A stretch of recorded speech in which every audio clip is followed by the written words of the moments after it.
नमस्कार, आप सभी के अपने चैनल जय गुरुदेव उत्तराखंड पर एक बार फिर से बहुत बहुत स्वागत है। कामना करते हैं कि आप और आपके परिजन सभी स्वस्थ होंगे। इसी कामना के साथ बढ़ते हैं आज के अद्भुत क्रमांक की ओर।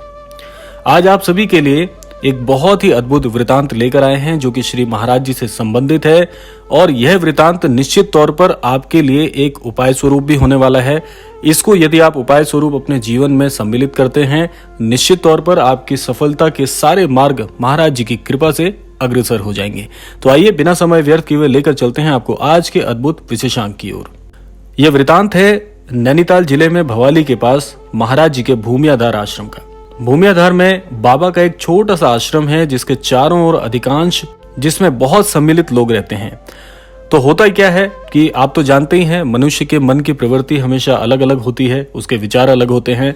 तो एक दिन बाबा अपने इस आश्रम में आए हुए थे और एक बहुत ही निर्धन व्यक्ति महाराज जी के लिए बड़े भाव विभोर होकर महाराज जी के लिए भेंट स्वरूप में कुछ लेकर आया था।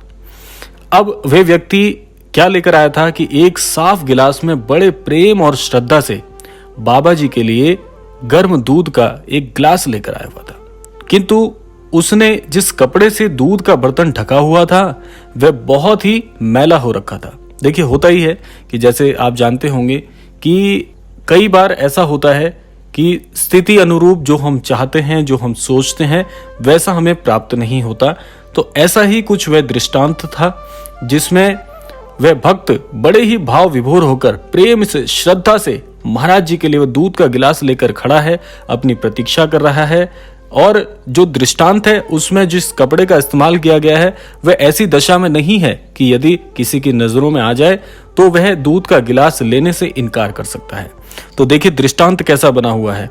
वह बहुत ही अद्भुत स्थिति में था। महाराज जी को देखकर मंद ही मन बहुत प्रसन्न था कि आज वह महाराज जी से मुलाकात करके एक छोटी सी भेंट जो वह लेकर आया था उसे प्रदान करेगा। तो अब स्थिति यह बन पड़ रही थी कि वह महाराज जी के समक्ष खड़ा हो गया और अन्य भक्तों के जाने के बाद स्वयं की प्रतीक्षा करने लगा और मन में एक संकोच भी है। देखिए, संकोच यह है कि महाराज जी के अनन्य भक्त तो आप जानते ही हैं, अलग अलग स्थिति परिस्थिति वाले होते हैं, जिसमें धनवान भी आते हैं, निर्धन भी आते हैं, लेकिन महाराज जी सभी को एक समान, एक दृष्टि से और एक ही समरूप में देखते हैं। और यही महाराज जी सिखाते भी हैं कि अपने भक्तों को कि कभी भी किसी की स्थिति परिस्थिति यानी कि किसी की भी आर्थिक स्थिति परिस्थिति देखकर उससे वैसा व्यवहार नहीं करना चाहिए, सभी से समरूप व्यवहार करना चाहिए। एक छोटी सी शिक्षा भी है यहाँ पर। तो होता क्या है कि मन में वह व्यक्ति ये संकोच कर रहा है कि महाराज जी के भक्त तो बड़े धनवान हैं और वह बहुत संकोच कर रहा था कि ये छोटी तुच्छ सी भेंट महाराज जी को कैसे प्रदान करे। लेकिन मन में इच्छा भी है कि महाराज जी के लिए लेकर आए हैं तो महाराज जी को दिए बिना तो जाएंगे नहीं, अब चाहे कुछ भी हो। ऐसा संकोच उसके मन में चल रहा है। लेकिन महाराज जी आप जानते ही हैं कि अंतर्यामी हैं। मैंने आपको कई विशेषांकों में यह बताया है कि महाराज जी आपके मन की एक एक बात जो आप छुपा के हृदय के भीतर रखते हैं, महाराज जी उसे पहले ही जान लेते हैं और आपकी वही दुविधा सबसे पहले दूर करते हैं जिस वजह से आप संकोचित हो रहे होते हैं। तो यह दृष्टांत बहुत ही खूबसूरत दृष्टांत बना हुआ है। अब होता क्या है कि उसका संकोच और महाराज जी की आप लीला देखिए। महाराज जी ने क्या किया कि बड़ी उतावली से उन भक्तों जिनसे महाराज जी बात कर रहे थे, उन भक्तों से अपना ध्यान तुरंत हटाते हुए उस निर्धन व्यक्ति के पास जाता है, जिससे महाराज जी बड़ी उतावली से वे ग्लास ले लेते हैं और कपड़े की तरफ ध्यान दिए बगैर, जो कपड़ा किसी की इच्छा नहीं करेगी उस दूध को पीने की, इतना मैला था, इतनी बुरी स्थिति में था, लेकिन महाराज जी बिना उस कपड़े की तरफ ध्यान दिए बगैर प्रेम से उस गरीब को देखते हुए पूरा दूध का गिलास गटक गए।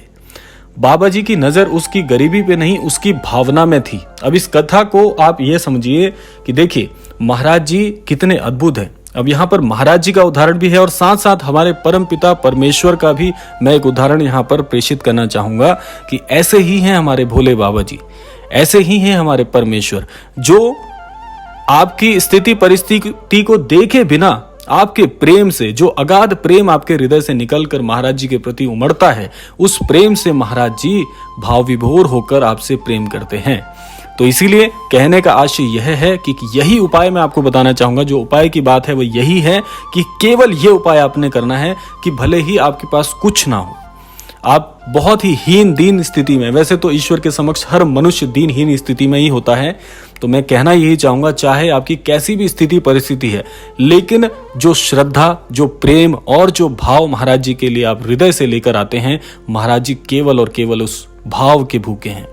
तो इसीलिए कभी भी संकोच मत करिए, क्योंकि देखिए जिस प्रकार से माता पिता के समक्ष जाने में किसी बालक को संकोच नहीं होता कि वह महाराज जी के लिए, अपने माता पिता के लिए क्या भेंट लेकर जाएगा, उसी प्रकार से निसंकोच होकर जो भी अवस्था आपकी है, जो भी आज स्थिति है, वो स्थिति को बिना ध्यान दिए महाराज जी के पास समर्पित हो जाइए।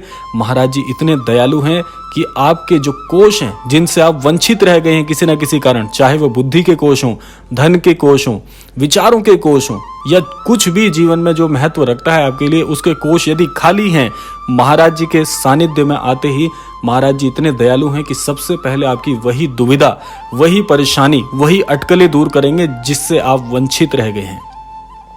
इतने दयालु हैं महाराज जी। तो इस छोटे से वृतांत से आपको समझाने का आशय यही है, केवल एक ही एक उपाय है जीवन में, और वह यही है कि प्रेम के कोष कभी खाली मत होने दीजिए, श्रद्धा भाव के कोष कभी खाली मत होने दीजिए, उससे निर्धन मत रह जाइएगा, क्योंकि महाराज जी भाव के भूखे हैं। महाराज जी यह नहीं देख रहे हैं कि आप क्या भेंट लेकर जा रहे हैं। बहुत से ऐसे उदाहरण हैं, बहुत से ऐसे वृतांत हैं कि जिसमें महाराज जी ने लोगों से मिलने तक को इनकार कर दिया, और ऐसी महत्वपूर्ण शख्सियत हैं जिनसे महाराज जी नहीं मिले केवल भाव के कारण। उनके मन में भाव शायद दूसरा होगा, लेकिन महाराज जी एक ही चीज आपसे चाहते हैं, वो यह है कि आप जो उनसे अगाध प्रेम करते हैं, आप जो महाराज जी से निस्वार्थ प्रेम करते हैं, महाराज जी उस निस्वार्थ प्रेम के भूखे हैं, वे आपके भाव के भूखे हैं। इसीलिए मैं कहना यही चाहता हूँ, बार बार आपको एक ही बात बोल रहा हूँ कि जीवन में यदि आप चाहते हैं महाराज जी की कृपा बेशुमार बरसे, आप ये चाहते हैं कि मेरा जीवन बहुत अतुल्य हो जाए, मेरे जीवन का उद्धार हो जाए, जीवन सफल हो जाए, और मैं सदैव महाराज जी के चरणों में समर्पित रहूं, अगर ये आप चाहते हैं, यही आपकी मंशा है, तो केवल यही कार्य कीजिएगा कि सदैव महाराज जी के समक्ष जब भी जाएं, भाव से जाएं, हृदय की गहराई से जाएं। महाराज जी हृदय को पढ़ लेते हैं, महाराज जी अपने भक्त के हाल को समझ लेते हैं। आपको कुछ कहने की आवश्यकता नहीं पड़ेगी। हृदय से हृदय की जब बात होती है तो कुछ जीवन में ऐसे बड़े चमत्कार होते हैं जिनकी अपेक्षा हमने कभी की ही नहीं थी, और ये चमत्कार होते हैं, महाराज जी करते हैं।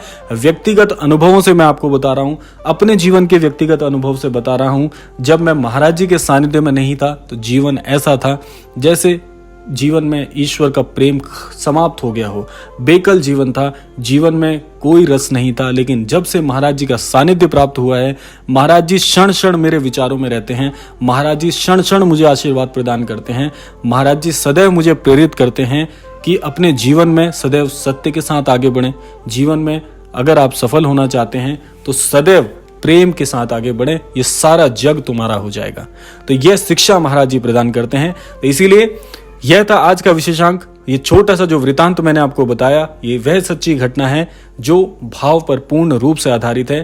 तो यही कहना चाहूंगा अपने जीवन में कि सभी से प्रेम करें, समरूप रहें, सभी के समांतर रहें। ये जीवन समानता का ही दूसरा प्रतिरूप है। तो यह था आज का विशेषांक। आशा करते हैं इस विशेषांक से निश्चित तौर पर आपके जीवन में कुछ न कुछ महत्वता अवश्य जुड़ेगी, और कामना करते हैं कि इसी प्रकार से आप हमारे इस चैनल को प्रेम देते रहें, अपना स्नेह बरकरार रखें। इसी कामना के साथ विदा लेने का समय आ गया है।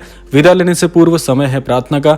आज के इस क्रमांक से मैं यही प्रार्थना करना चाहूंगा श्री महाराज जी के चरण कमलों में कि महाराज जी सभी को सद्बुद्धि प्रदान करें, सन्मति प्रदान करें, सभी को आस्थावान बनाएं और इस संपूर्ण सृष्टि का कल्याण हो। इसी कामना के साथ विदा लेते हैं। मिलते हैं अगले क्रमांक में। तब तक के लिए जय श्री राम, जय गुरुदेव, जय उत्तराखंड।